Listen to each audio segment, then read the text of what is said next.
नमस्कार, NB news world में आप सभी का स्वागत है। मैं हूं धनेश्वरी देवांगन। अब खबरें विस्तार से। दिल्ली से रांची जा रही बीएसएफ का सुपर किंग चार्टर्ड विमान हादसे का शिकार हो गया। दिल्ली एयरपोर्ट के पास हुए हादसे में 10 लोगों की मौत हो गई। दिल्ली के द्वारिका सेक्टर 8 के शाहाबाद गांव में बीएसएफ का एक सुपर किंग विमान दुर्घटनाग्रस्त हो गया है। इसमें सवार सभी 10 लोगों की मौत हो गई। बताया जा रहा है कि विमान ने दिल्ली एयरपोर्ट से रांची जाने के लिए उड़ान भरी थी। उड्डयन अधिकारी ने कहा कि दुर्घटना सुबह 9:50 पर उस समय हुई जब विमान किसी तकनीकी खामी के चलते उड़ान भरने के महज 5 मिनट बाद ही हवाई अड्डे की सीमा की दीवार से टकरा गया और एक जल शोधन संयंत्र में चला गया। उन्होंने कहा कि विमान का वायु यातायात नियंत्रण से संपर्क सुबह 9:50 पर टूट गया था। प्लेन में सवार 10 लोगों में 3 बीएसएफ के डिप्टी कमांडेंट थे और 7 सीनियर टेक्नीशियंस। ये सभी एक हेलीकॉप्टर रिपेयर करने रांची जा रहे थे।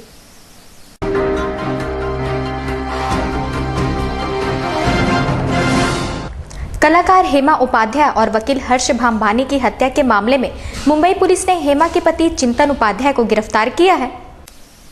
मुंबई के कांदिवली में हुई कलाकार हेमा उपाध्याय की हत्या मामले में मुंबई पुलिस ने सोमवार रात उनके पति चिंतन उपाध्याय को गिरफ्तार कर लिया। पुलिस ने पहले उन्हें पूछताछ के लिए बुलाया था, लेकिन उसके बाद उन्हें गिरफ्तार कर लिया। हेमा के साथ उनके वकील हरीश की भी हत्या की गई थी। गौरतलब हो कि पिछले 13 दिसंबर को मुंबई के कांदिवली इलाके में एक नाले में 2 लाश मिली थी। उनमें से एक लाश मशहूर कलाकार हेमा उपाध्याय और दूसरी लाश उनके वकील हरीश की थी। दोनों की लाश हत्या कर पॉलीथीन में लपेटकर नाले में फेंकी गई थी। गौरतलब हो कि हेमा का अपने पति चिंतन के साथ पिछले कई सालों से झगड़ा चल रहा था। हेमा ने अपने पति के खिलाफ उत्पीड़न की शिकायत भी दर्ज कराई थी।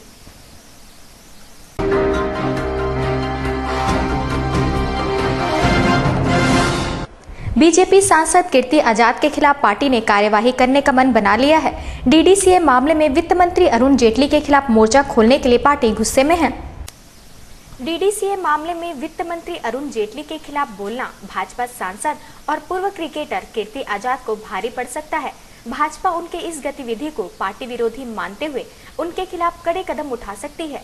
मिली जानकारी के अनुसार आजाद को पार्टी से निलंबित किया जा सकता है।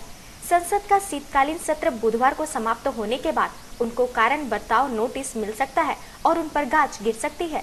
गौरतलब है कि कीर्ति आजाद ने डीडीसीए में भ्रष्टाचार को लेकर जेटली के खिलाफ मोर्चा खोला है और वित्तीय अनियमितता का आरोप लगाया है। हालांकि उन्होंने कहा कि जेटली के खिलाफ उनका कोई व्यक्तिगत आरोप नहीं है, बल्कि वे डीडीसीए के अंदर हुए भ्रष्टाचार को सामने लाना चाहते हैं।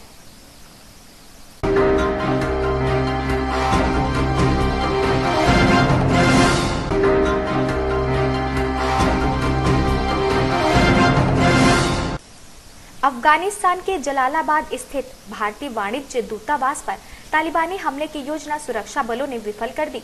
जानकारी के अनुसार आतंकी या आत्मघाती हमला 25 दिसंबर को करने वाले थे, जब भारत के प्रधानमंत्री नरेंद्र मोदी पहली बार क्रिसमस के मौके पर वहां उपस्थित होने वाले हैं। अफगानिस्तान के राष्ट्रीय सुरक्षा निदेशालय के अधिकारियों ने बताया कि सुरक्षा बलों ने रविवार को हमले की योजना बना रहे एक आत्मघाती हमलावर को गिरफ्तार किया।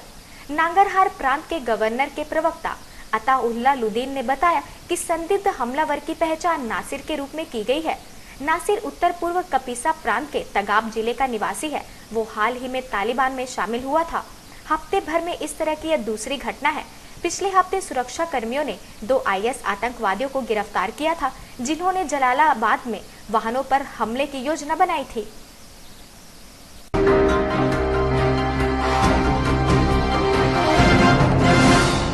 अफगानिस्तान के जलालाबाद में भारतीय मिशन पर आतंकी हमला नाकाम कर दिया गया। पुलिस ने फिदायीन हमलावर को ब्लास्ट करने से पहले ही पकड़ लिया। अफगानिस्तान के जलालाबाद स्थित भारतीय वाणिज्य दूतावास पर तालिबानी हमले की योजना सुरक्षा बलों ने विफल कर दी। जानकारी के अनुसार आतंकी या आत्मघाती हमला 25 दिसंबर को करने वाले थे, जब भारत के प्रधानमंत्री नरेंद्र मोदी पहली बार क्रिसमस के मौके पर वहां उपस्थित होने वाले हैं। अफगानिस्तान के राष्ट्रीय सुरक्षा निदेशालय के अधिकारियों ने बताया कि सुरक्षा बलों ने रविवार को हमले की योजना बना रहे एक आत्मघाती हमलावर को गिरफ्तार किया। नांगरहार प्रांत के गवर्नर के प्रवक्ता अताउल्लाह लुदीन ने बताया कि संदिग्ध हमलावर की पहचान नासिर के रूप में की गई है। नासिर उत्तर पूर्व कपीसा प्रांत के तगाब जिले का निवासी है। वो हाल ही में तालिबान में शामिल हुआ था। हफ्ते भर में इस तरह की यह दूसरी घटना है। पिछले हफ्ते सुरक्षा कर्मियों ने 2 IS आतंकवादियों को गिरफ्तार किया था, जिन्होंने जलालाबाद में वाहनों पर हमले की योजना बनाई थी।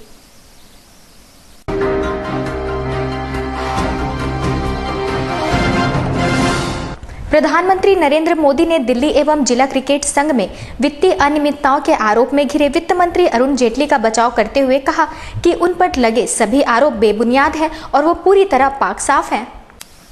DDCA के मुद्दे पर चौतरफा हमला झेल रहे वित्त मंत्री अरुण जेटली के बचाव में जहां पार्टी खड़ी है, वहीं PM मोदी भी खुलकर बोले। मंगलवार को भाजपा संसदीय दल की बैठक में PM ने कहा कि हवाला केस में जिस तरह आडवाणी जी पर आरोप लगाए गए, लेकिन वो बेदाग होकर बाहर निकले, ठीक उसी तरह अरुण जेटली भी बेदाग होकर बाहर निकलेंगे। PM ने कहा कि कांग्रेस प्रायोजित तौर पर सरकार के खिलाफ आरोप लगाकर बदनाम करने की कोशिश कर रही है, लेकिन उससे घबराने की जरूरत नहीं है।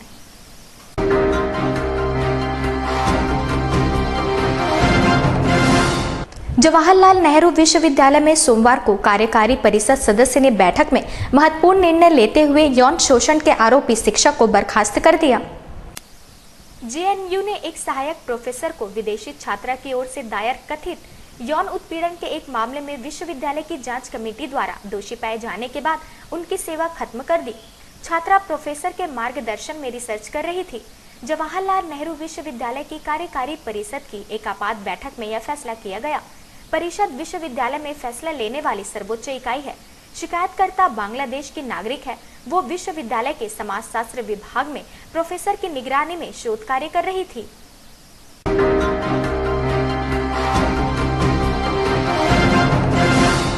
आम आदमी पार्टी के विधायक एक बार फिर से सुर्खियों में है। दक्षिणी दिल्ली में आम आदमी पार्टी की विधायिका प्रमिला टोकस और उनके पति के खिलाफ RK पुरम थाने में 2 मामले में FIR दर्ज कराया गया है।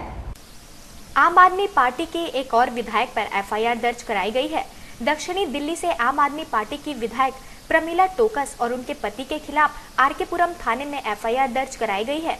विधायक और उनके पति के खिलाफ 2 मामले में FIR दर्ज कराई गई है। दिल्ली पुलिस ने केंद्र सरकार के एक अधिकारी की ओर से दी गई शिकायत के आधार पर मामला दर्ज किया है। अधिकारी ने आरोप लगाया है कि आम आदमी पार्टी के एक महिला विधायक के कहने पर कई महिला और पार्टी के अन्य कार्यकर्ताओं ने अवैध झुग्गी बस्ती हटाने के अभियान के दौरान उनकी पिटाई की।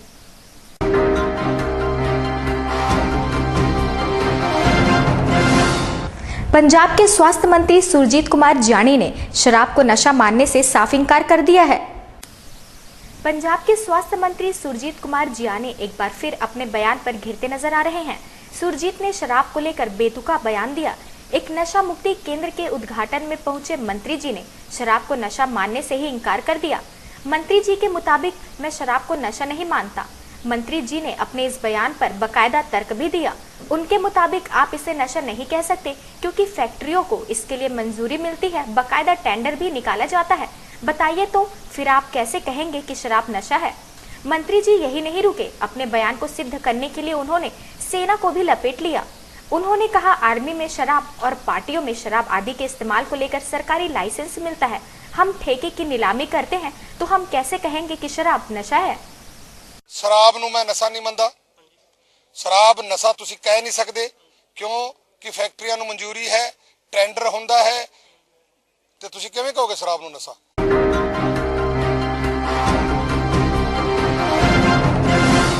न्यूजीलैंड टीम के कप्तान ब्रैडन मैकुलम फरवरी 2016 में क्रिकेट के सभी फॉर्मेट से संन्यास लेंगे। इस बात का ऐलान मैकुलम ने खुद किया है। दुनिया के महानतम बल्लेबाजों में शुमार न्यूजीलैंड के ब्रैडन मैकुलम के चौके और छक्के की बरसात अब अंतर्राष्ट्रीय क्रिकेट में नहीं दिखेंगी, क्योंकि अब वे इंटरनेशनल क्रिकेट को बाय बाय कहने जा रहे हैं। वे ऑस्ट्रेलिया के खिलाफ फरवरी में होने वाले टेस्ट सीरीज के बाद अंतर्राष्ट्रीय क्रिकेट को अलविदा कह देंगे। न्यूजीलैंड के कप्तान मैकुलम का 101वां और आखिरी टेस्ट ऑस्ट्रेलिया के खिलाफ दूसरा टेस्ट होगा, जो उनके शहर में 20 फरवरी को खेला जाएगा। मैकुलम ने कहा, मैंने न्यूजीलैंड के लिए खेलने और कप्तानी का पूरा लुत्फ उठाया। उन्होंने कहा कि वो अपने घरेलू दर्शकों के सामने खेल को अलविदा कहना चाहते हैं।